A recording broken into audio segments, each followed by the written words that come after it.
that there be a permanent ban on the weaponization of space or the targeting of any objects of extraterrestrial origin. That there be a full and complete study of classified technologies connected to this subject to see how they could be properly declassified and applied for peaceful energy generation so that the world may get off of fossil fuels in enough time to prevent greater ecosystem damage or war over the looming energy crisis, which is sure to sweep the earth in the coming decade. This is a matter of the most pressing import. It has been ridiculed, yes. I know many in the media would like to talk about little green men.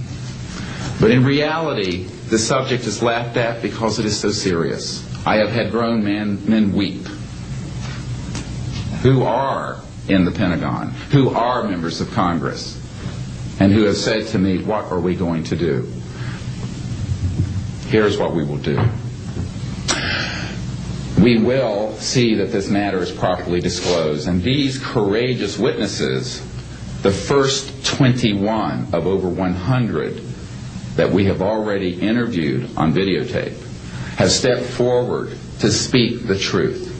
Now, I expect people to be skeptical, but not irrationally so, because these men and women have come forward and they have their credentials, they can establish who they are, and they have been first-hand witnesses to some of the most important events in the history of the human race.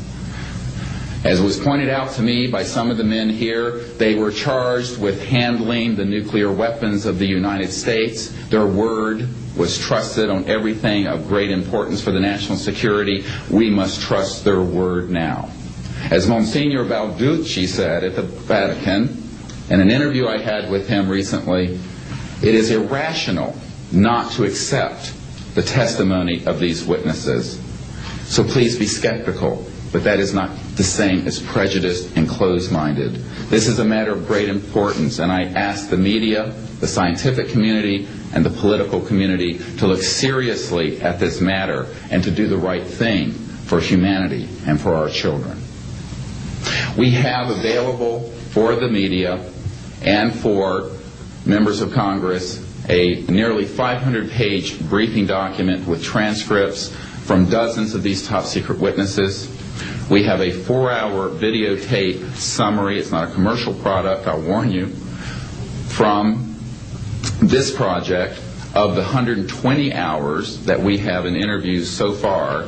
They've been boiled down to 4 hours, and it's available for the Congress to review and for the major media to review.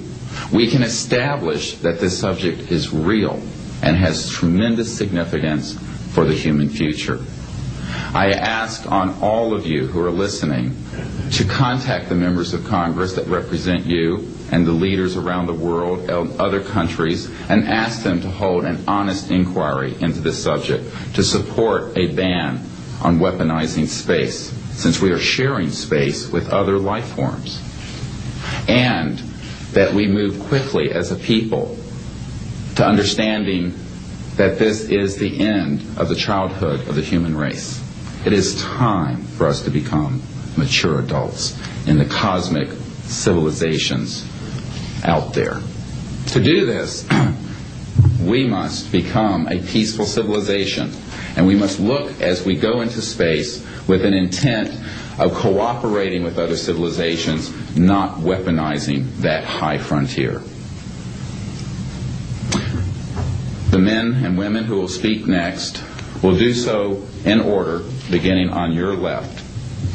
They will introduce themselves. I ask for the media to refrain from questions until each witness has spoken briefly about who they are and what they have personally been involved with or witnessed in their government, military, or government-connected careers. At the end, we will have questions. All of you may ask questions for as long as we can stay here, and we will provide you with all the information that you need. So we will begin now with the first of our witnesses, Mr. John Callahan.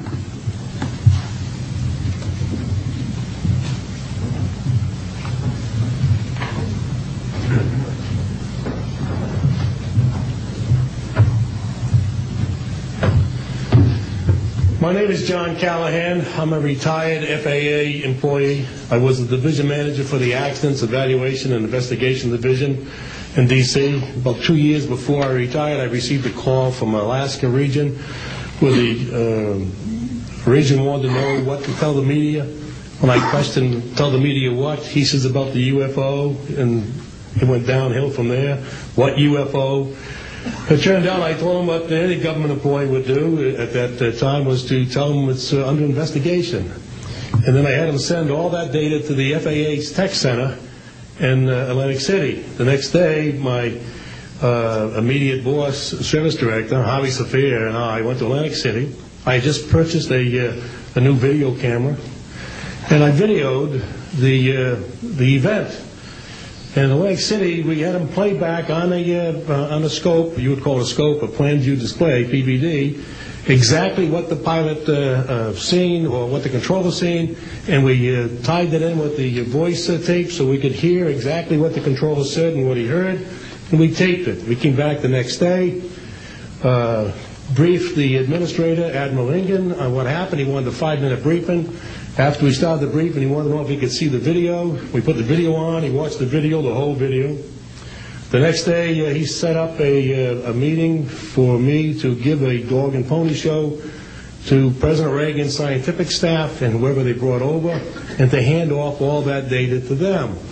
That morning in the FAA round room, it was either 9 or 10 o'clock, 3 men from Reagan's scientific staff, 3 CIA people, 3 FBI people, and I don't remember who the other guys were, along with all the FAA experts that I brought with me that could decide or talk about the hardware and the software, how it worked. We put on a dog and pony show. We let them watch the video. We had all the data there. We had all the printouts that the computer put out. They got all excited over it. When it was all done, the CIA, one of the CIA men told the people they were now sworn to secrecy, that this meeting never happened and this event never happened. When I asked him why, I thought it was probably just a stealth bomber at the time.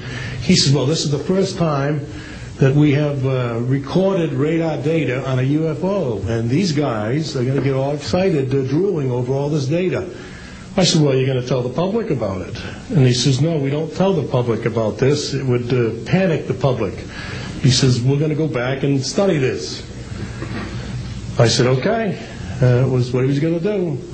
Now, I've told this story many times, and I get sometimes funny looks from people. I have with me the voice tapes of the controllers that were involved, the FAA original tapes. See, after we handed this stuff off to the president's staff, the FAA didn't know what to do with it. We don't separate UFOs from real traffic, so it's not our problem. Okay? I have a copy of the original of the video that we took, which is rather interesting.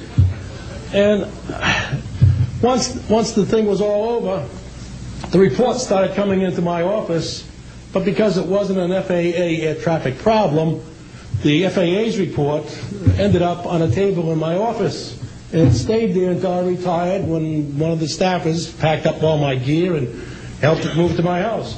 Also, in a box I found just a few days ago, in my 1992 tax return, I have the target printouts from the computer data, which, so if you wanted to return or look at every target that was up there at the time, you can now reproduce this from this piece of paper here.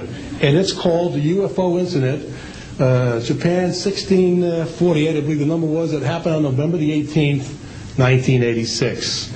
I'm prepared to go to Congress, to swear before Congress that everything I've told you people and everything that is here is the truth. Thank you.